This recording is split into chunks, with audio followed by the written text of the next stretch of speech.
So as you probably know, Robert F. Kennedy Jr. recently came out and endorsed Donald Trump in 2024. And now Tulsi Gabbard, herself a former Democrat, has come out and endorsed Donald Trump. She, of course, ran for the Democratic nomination in 2020, meaning if she got it, she would have been his opponent. She endorsed Bernie Sanders in 2016. She endorsed Joe Biden in the general in 2020. And now in 2024, she's ended up on the Trump train. And like RFK Jr., she's going to give a variety of reasons. And I happen to believe that these reasons are not very convincing. And I will explain to you why these reasons are not at all convincing. So I'm going to be reacting to this.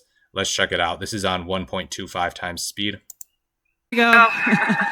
It is a privilege to be here with all of you, my brothers and sisters in uniform, especially on this day of all days. I had the privilege of joining President Trump this morning at Arlington Cemetery, where he joined two Gold Star families and loved ones of Staff Sergeant Hoover and Sergeant G, both of whom were two of the 13 killed in the Abbey Gate attack 3 years ago today in Kabul. And I can tell you, as we were there, as he laid a wreath at the tomb of the unknown soldier, joining these Marines' loved ones, I felt the sorrow that he shared with them in their loss. I felt and saw his sincere appreciation for these servicemen and women who paid the ultimate price and their loved ones who continue to grieve to this day. This is personal for me, as I know it is for so many of you here. This is real. It's not just words. I first deployed to Iraq in 2005 with the Hawaii Army National Guard as a member of Charlie Med.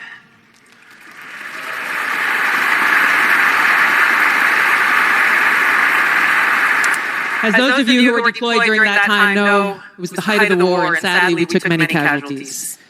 And every day we were confronted with that high human cost of war and that sadness as we boarded the plane when we left, that we were leaving some of our brothers and sisters behind, only to lose others when we got home to suicide. So I mean what I say when I share with you that I know that President Trump understands the grave responsibility that a President and Commander-in-Chief bears for every single one of our lives. So foreign policy is going to be a big reason that she'll give here, as you can probably tell already. Whether you're a soldier, you're an airman, a Marine, sailor, or a coastie, he keeps us in his heart in the decisions that he makes. We saw this through his first term in the presidency, when he not only didn't start any new wars, he took action to de-escalate and prevent wars. This is false. He did not start any new wars, but he did not take any sort of steps to de-escalate. In fact, he took steps positively to escalate. It's really kind of a stroke of luck that a new war did not end up starting under his term. I mean, recall some of his aggressive tweets at Kim Jong-un in 2017. Recall him assassinating General Qasem Soleimani in January 2020. Remember how that almost started World War III. Like, he just gratuitously assassinated this Iranian general. Recall his Syrian strike in April 2017. Just this strike on Syria. And that was kind of what started off his big neocon era. So no, he was not a anti-war president. He might not have been of the neocon caliber that George W. Bush was, but he is not anti-war, and that this talking point is utterly false. He exercised the courage that we expect from our Commander-in-Chief in exhausting all measures of diplomacy, having the courage to meet with adversaries, dictators, allies, and partners alike in the pursuit of peace, seeing war as a last resort. The truth is, as we head towards our decision as a country in November, the same cannot be said about Kamala Harris. Kamala Harris was part of the Biden administration which withdrew from Afghanistan. I mean, she's not going to give them any credit for that whatsoever. I wonder why. I mean, again, just narrative. Push the narrative. She can tell you a lot of things, but pay attention to what she's not telling you. She's not telling you about all of Trump's steps to escalate everything he did as president that was just pure neocon bliss, like pure bliss for the neocons. He put Gina Haspel and John Bolton in his administration. Like, the guy was very friendly with these people. He was very easily moved by these people. The idea that he's anti-war is just nonsense. And she's not even giving the Biden administration credit for withdrawing from Afghanistan. So yeah, Biden's administration could be less pro-war, but that doesn't mean that Trump isn't a hawk. In fact, the opposite is true. And we're living through this reality today as this administration has us facing multiple wars on multiple fronts and regions around the world, and closer to the brink of nuclear war than we ever have been before. So Russia invaded Ukraine and Israel was attacked by Hamas on October 7th.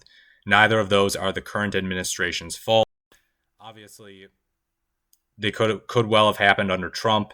These are not American wars. America is involved in the wars in the sense that we're funding them, but these are not wars that were started by the Biden-Harris administration. This is one of the main reasons why I'm committed to doing all that I can to send President Trump back to the White House where he can once again serve us as our commander-in-chief.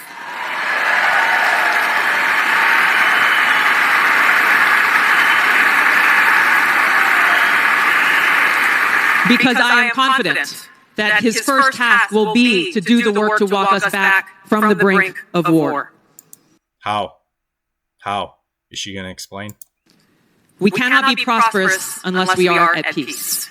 And we can't live free as long as we have a government that is retaliating against its political opponents and undermining our civil liberties, weaponizing our very institutions against those they deem as a threat. Kamala Harris has done this over the last 3.5 years. She won't hesitate to continue that if she is elected as president. President Trump has been their first and foremost target in this because they don't want us as voters even have the option to vote for him. She's not even addressing the reasons for taking his name off the ballot. That's what she's referencing. Google search 14th Amendment, and you will see that those who incite or are part of insurrections or give aid and comfort to insurrectionists may not run for office. And there was a legit argument that he could be removed from the ballot for that reason. Obviously, it wasn't a slam dunk in the Supreme Court, but it was a legit reason. She just assumes that because he's a Republican, he's their opponent, the opponent of these Democrats, that they want to take him off of the ballot for that reason. There's no history of people doing this. There was a reason to do it here because the guy incited an insurrection. For all Bush's flaws, Bush did not incite an insurrection, so he got to be on the ballot in all of the states. Nobody tried to take him off. So this is just ridiculous. This whole, they're targeting political opponents thing, it's nonsense. It's just used as cover for the fact that they don't want to address the merits of what happened on January 6th. I've been their most recent target, added to a secret domestic terror watch list after exposing the truth about what kind of dangers we would face if Kamala Harris is elected as president. We as Americans must stand together to reject this anti-freedom culture of political retaliation and abuse of power. Trump has promised to retaliate against his political opponents when he takes office in 2025. So if you want to warn against retaliation, at least bring up the dangers of a Trump presidency. We can't allow our country to be destroyed by politicians who will put their own power ahead of the interests of the American people, our freedom, and our future. That's really rich to say when you're endorsing Donald Trump. I mean, one of the main criticisms of the guy is that he's only in it for himself. I mean, the guy just seems like he's trying to avoid going to prison at this point. That's why he's running. Say what you want about Kamala Harris, that she's just running for her own egotistical reasons, that she hasn't gone into policy enough. With Trump, it's just pure selfishness.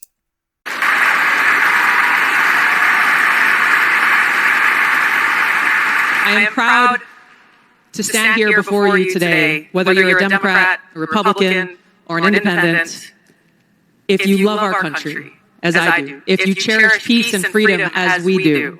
I invite you to join me in doing all that we can to save our country and elect President Donald J. Trump and send him back to the White House to do the tough work of saving our country and serving the people. Thank you very much. Thank you very much, Mr. President.